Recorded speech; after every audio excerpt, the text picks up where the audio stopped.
For today's lesson, you are going to need a pencil, a marker or a black crayon, and then something to color with, like crayons, markers, or colored pencils. Today we are going to be drawing a royal self-portrait. So you're drawing a picture of yourself as a king or a queen. First, we're going to start by putting our hand across the top of our paper and drawing a line about a hand width down from the edge. Then I'm going to take my lines and draw them up from either side, kind of like I have a rectangle that doesn't have a top. Lastly, I'm going to add a zigzag line across the top to make the top of my crown. To start the face, I'm going to draw the letter U. So I'm going to start at the crown and come down and curve back up, and that is going to make my head. Next, I'm going to draw the eyes. The eyes are about halfway down. I'm going to draw my eyes like the shape of a football or the shape of a lemon. So I'm going to curve up and then curve under. I'm doing that twice to make two eyes. Next, I'm going to make the circle that is the colored part of our eye. That's called the iris. So the circle is the colored part, and then the last circle is your pupil, and that's the black hole in the center of your eye that lets you see. Next, I'm adding in eyebrows. I'm going to add one on either side. These are kind of like stretched out bananas or hot dogs, if you want to compare them to a shape. My nose is halfway down between my eyes and my chin. I'm going to start with kind of a stretched out U, and then a backward C and a forward C, and that's going to make my nose. For my mouth, I'm going to start with just a smile. This is going to be the line where my lips touch. So I'm going to add then my curved lines on top and then a curved line underneath to make that smile. Next, I'm adding my ears. My ears go from my eyes down to my nose. So I'm going to start where my eyes are and end at my nose. I'm going to come back in and add eyelashes. Everybody has eyelashes, even boys. Boys, if you don't want to add your eyelashes, you don't have to. I'm going to add some hair. Now for me, my hair is long and it's parted on the sides. I'm going to put my neck in here first so I know where my hair is going to end. My neck is underneath my pupils of my eye. My shoulders go out to the edges. So now I can draw my hair down from my crown down to my shoulders because I have longer hair. Then I can erase the lines where my head was to start with, since my hair covers that up. I want to show you a couple examples of hairstyles for a boy.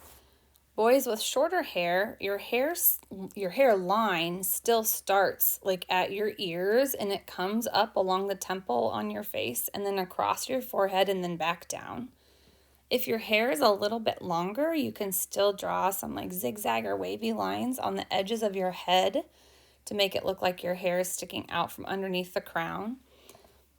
If your hair is really short, you can just draw that hairline, so going up from your ear, way up along the top of your forehead and then back down. If your hair is longer, then you can bring that hairline down closer to your eyebrows. You might not go up really from your ears. It might just go right across from your ears. You can have hair that's longer down towards the bottom of your neck. And I'm just drawing zigzag lines along to kind of make it look a little shaggy. And then again, erasing that line where my head was. Now that I have all of my facial details done, I'm going to come in and add some details to my crown, adding in those jewels or stones that we might see on a crown for somebody of royalty. My next step is to outline everything in my black permanent marker or crayon or colored pencil, just so that those lines really stand out. Now we are going to color in our picture. If you can use crayons, you're probably going to have the best chance at getting a skin color that is close to your skin color. I'm pulling out a few different things. Usually when we start coloring in our skin, we kind of have a conversation about what skin color really matches. You'll hear people who are Caucasian called white, and people who are African American might say they have black skin, but really when we're looking at the colors, white is the color of the paper. My skin is not white. My skin is peach. Most students are going to be somewhere between that peach and that brown, sometimes a little bit redder, sometimes a little bit darker than the brown. But I want you to try to find a color that really matches what your actual skin color looks like and use that to color in your picture. If you have colored pencils or if you have markers might be a little bit harder.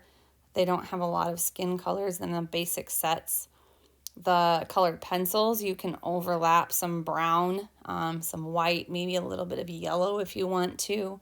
Otherwise, again, just pick the color that's closest to your skin color and color in your skin. Notice that your skin is your ears, your forehead, your cheeks, your nose, your neck. All of those things are your skin color, so don't leave any of those things out. Next, I'm going to color in my eyes. I'm going to look at my eyes and see what color matches best. My eyes are blue, not a really bright blue, but kind of a darker blue.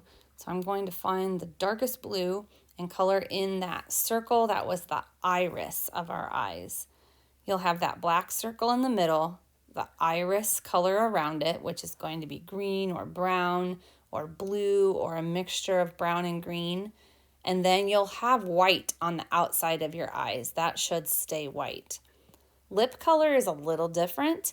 I use some pink and then the peach color again to try to make it look kind of like your lip colors. So that way they're not bright pink or bright red like I'm wearing lipstick. Next, I started coloring in my hair.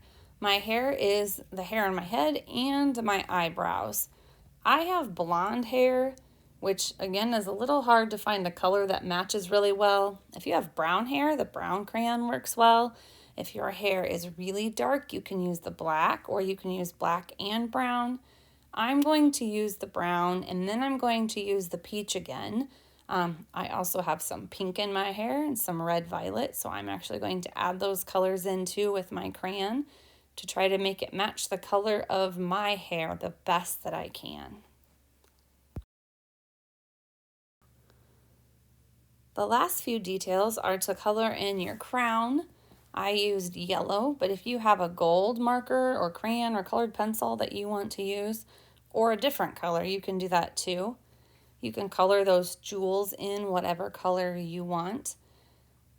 Think about your shirt. What color do you want your shirt to be? Maybe it's the shirt that you're actually wearing today, or maybe it's your favorite color, or if you have a favorite shirt and you want to put some of that decoration on there, if you can see it, you can do that too. You can then also color in the background.